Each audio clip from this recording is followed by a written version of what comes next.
बूढ़ी पिशाचिनी बोली, अब तुम्हें पिशाचिनी लोग की राजमाता की वो कहानी बताने जा रही हूँ जिसे सुनकर तुम्हारी रोंगटे खड़ी हो जाएगी। एक काम पिशाचिनी को तांत्रिक के चंगुल से छुड़ाने के लिए राजमाता ने एक अजीब हथकंडा अपनाया था। जैसा कि मैं पहले बता चुकी हूँ कि पागल पिशाचिनी के करतूतों के कारण तांत्रिक परमानंद ने उस काम पिशाचिनी को अपने तंत्र विद्या के जरिए कैद कर रखा था। जब ये संदेश पिशाचिनी लोग की राजमाता तंत्रिका देवी तक पहुंची तो राजमाता गुस्से से आग बबूला हो गई और बारी बारी से सभी पिशाचिनियों को उस तांत्रिक के चंगुल से आजाद कराने के लिए भेज दी गई। लेकिन राजमाता के द्वारा भेजी गई सभी पिशाचिनी बैरंग वापस लौटकर आ गई। कोई भी पिशाचिनी उस तांत्रिक के कैद से काम पिशाचिनी को आजाद नहीं करा पाई। तभी राजमाता अपने साथ कई पिशाचिनियों को लेकर पृथ्वी पर पहुंच गई और पृथ्वी पर पहुंचकर उस काम पिशाचिनी को तांत्रिक परमानंद के चंगुल से छुड़ाने के लिए सारा प्रयास करती रही। लेकिन राजमाता के द्वारा किया गया सभी प्रयास विफल होता गया और राजमाता थक हार कर अपने सभी पिशाचिनियों को एकत्र करके एकांत में बैठक करने लगी। काम पिशाचिनी को छुड़ाने के लिए बैठक में उपस्थित सभी पिशाचिनियों से परामर्श लेने लगी। कुछ देर बैठक करने के बाद सभी पिशाचिनियों को आदेश दिया गया कि इस क्षेत्र में मौजूद जितने भी किन्नर हैं, उन सभी किन्नरों में तुम लोग एक एक करके प्रवेश करो और उन सभी किन्नरों के जरिए आसपास के सभी घरों में घुसकर उत्पात मचाओ और इस पृथ्वी पर रहने वाले सभी तांत्रिक को ये बता दो कि पिशाचिनी से पंगा लेकर कितनी बड़ी गलती किया है ये तांत्रिक परमानंद।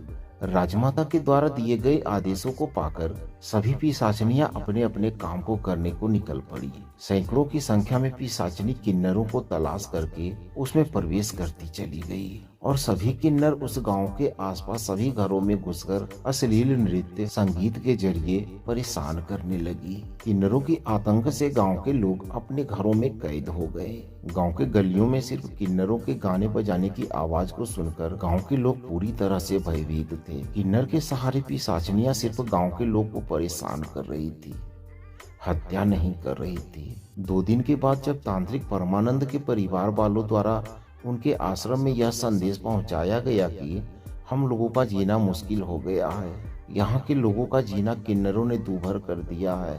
तांत्रिक परमानंद जब पता लगाया तो उसे विश्वास हो गया कि गांव के लोग किन्नरों के आतंक से अपने अपने घरों में दुबके हुए हैं। तो तांत्रिक परमानंद अपने परिवार और गांव वालों को मदद पहुंचाने मध्य रात्रि में किन्नरों से छुपते हुए गांव की ओर चल दिए।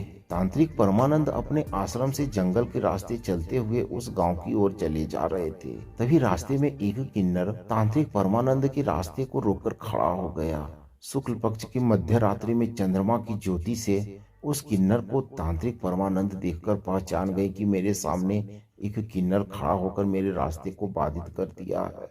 तब उस किन्नर से तांत्रिक परमानंद बोले, कौन हो तुम और मेरा रास्ता रोककर क्यों खड़ा है? सुना है तुम लोग गांव के लोगों को परेशान कर रहे हो।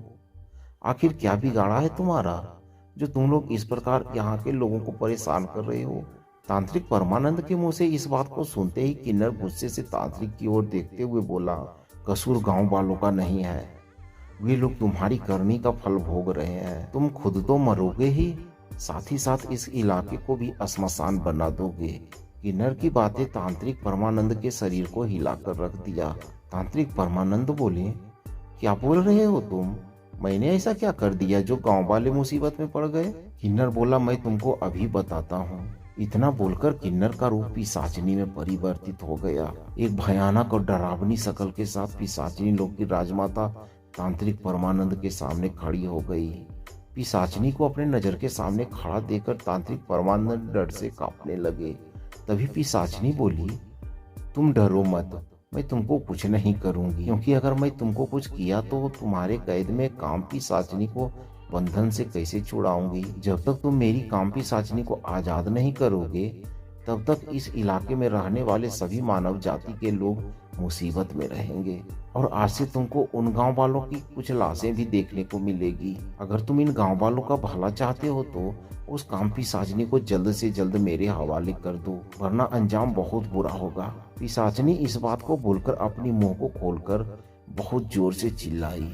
तभी 50 की संख्या में पिशाचिनी आकर तांत्रिक परमानंद को चारों तरफ से घेर कर खड़ी हो गई और सभी पिशाचनियां जोर जोर से चिल्लाने लगी, तुमको उसे छोड़ना ही होगा। सभी पिशाचनियों के मुंह से निकली एक साथ भयंकर आवाज तांत्रिक परमानंद के कानों को फाड़ते जा रहा था। कुछ ही पल में तांत्रिक परमानंद तंत्र विद्या के जरिए अपने शरीर को मंत्र द्वारा सुरक्षित करके अपने कर्तव्यों का निर्वहन करते हुए गांव की ओर अपना कदम बढ़ाने लगा।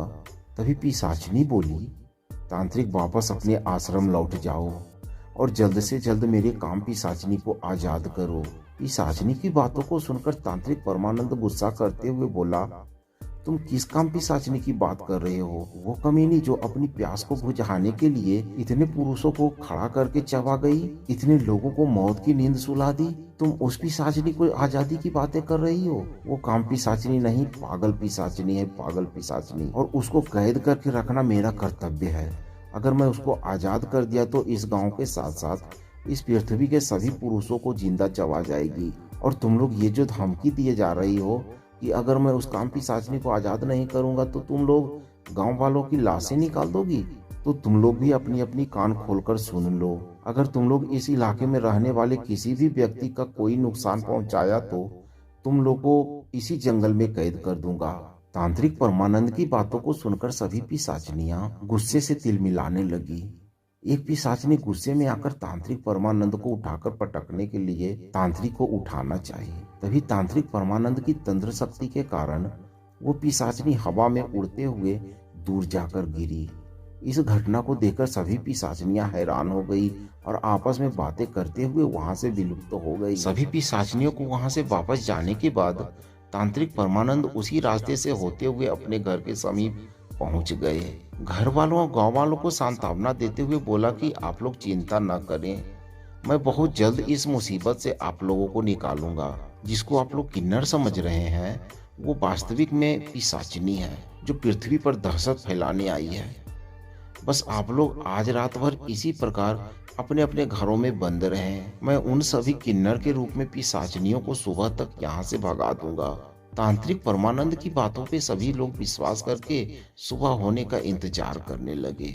इधर सभी पिशाचनियां उस आश्रम के चारों तरफ मंडरा रही थी और उस काम पिशाचनी को घेरा से निकालने की प्रयास कर रही थी। और राजमाता अपने 4 पिशाचनियों के साथ किन्नर के रूप में गांव के एक मकान में घुसकर उस घर के सभी सदस्यों को कैद कर ली।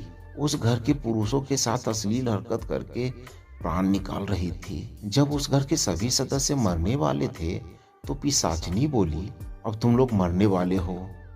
अगर तुम लोग जिंदा रहना चाहते हो तो मेरा एक छोटा सा काम करना होगा। बोलो, तुम लोग जीना चाहते हो या मरना? उन सभी सदस्यों में से एक व्यक्ति ने बोला, क्या करना होगा हमें बताओ, मैं करूंगा तुम्हारा कार्य। पिशाचनी बोली, तुमको मेरे साथ चलना होगा। इतना सुनकर उस घर का एक पुरुष किन्नर बनी पिशाचनी के पीछे पीछे चलकर उस जगह पर पहुंचा जिस जगह पर तांत्रिक परमानंद ने उस काम पिशाचनी को कैद करके रखा था। उस जगह पर आदमी को ले जाकर पिशाचनी बोली, वो देखो मेरी सहेली को वहां किसी ने बांध कर रखा है। तुम्हें उसके पास जाकर उसके बालों में लगे हुए गांठों को खोलना होगा। अगर तुम उस गांठ को खोल दिया तो तुमको और तुम्हारे परिवार को कोई भी किन्नर कुछ नहीं करेगा। और अगर तुम उस गांठ को खोलने में नाकाम हुए तो तुम सबको मरने से कोई नहीं बचा पाएगा। किन्नर के मुंह से इस बात को सुनकर वो व्यक्ति तुरंत काम पिशाचनी के पास पहुंचकर उसके बालों में लगे तीनों गांठों को खोलने लगा। अभी 2 गांठ ही खोल पाया था कि तांत्रिक परमानंद उस व्यक्ति को रोकते हुए बोला, मत खोलना उसके बालों में लगे हुए गांठ को, वरना अनर्थ हो जाएगा। तांत्रिक परमानंद की बातों का कुछ भी असर उस व्यक्ति के ऊपर नहीं हुआ और जल्दी जल्दी उस काम पिशाचनी के बालों में लगे हुए तीनों गांठों को खोल दिया। उस काम पिशाचनी के बालों में लगे तीनों गांठों को खोलते ही काम पिशाचनी उस व्यक्ति को उठाकर पटक दिया और उसके गर्दन में अपने बड़े बड़े दांतों को गड़ाकर उस व्यक्ति के शरीर का सारा रक्त चूसने लगी। ऐसा होता देख तांत्रिक परमानंद फिर से अपनी तंत्र विद्या का प्रयोग उस काम पिशाचनी के ऊपर करने लगा। तांत्रिक परमानंद के द्वारा तंत्र विद्या का प्रयोग होता देख काम पिशाचनी उस व्यक्ति को तड़पता हुआ छोड़कर वहां से चिल्लाते हुए निकल गई और जाते जाते तांत्रिक परमानंद को धमकी देकर गई कि मैं एक दिन तुमको इसी प्रकार तड़पा तड़पा कर मारूंगी। काम पिशाचनी को वहां से चले जाने के बाद तांत्रिक परमानंद उस व्यक्ति को उठाकर उसकी गर्दन में लगी गहरी घाव को प्राथमिक उपचार करने लगा। उस दिन के बाद ये पागल काम पिशाचिनी राजमाता दंत्रिका देवी की खास पिशाचिनी बनकर रह गई। लेकिन तुम्हारा प्यार इसको राजमाता के एहसान को भूल जाने पर मजबूर कर दिया।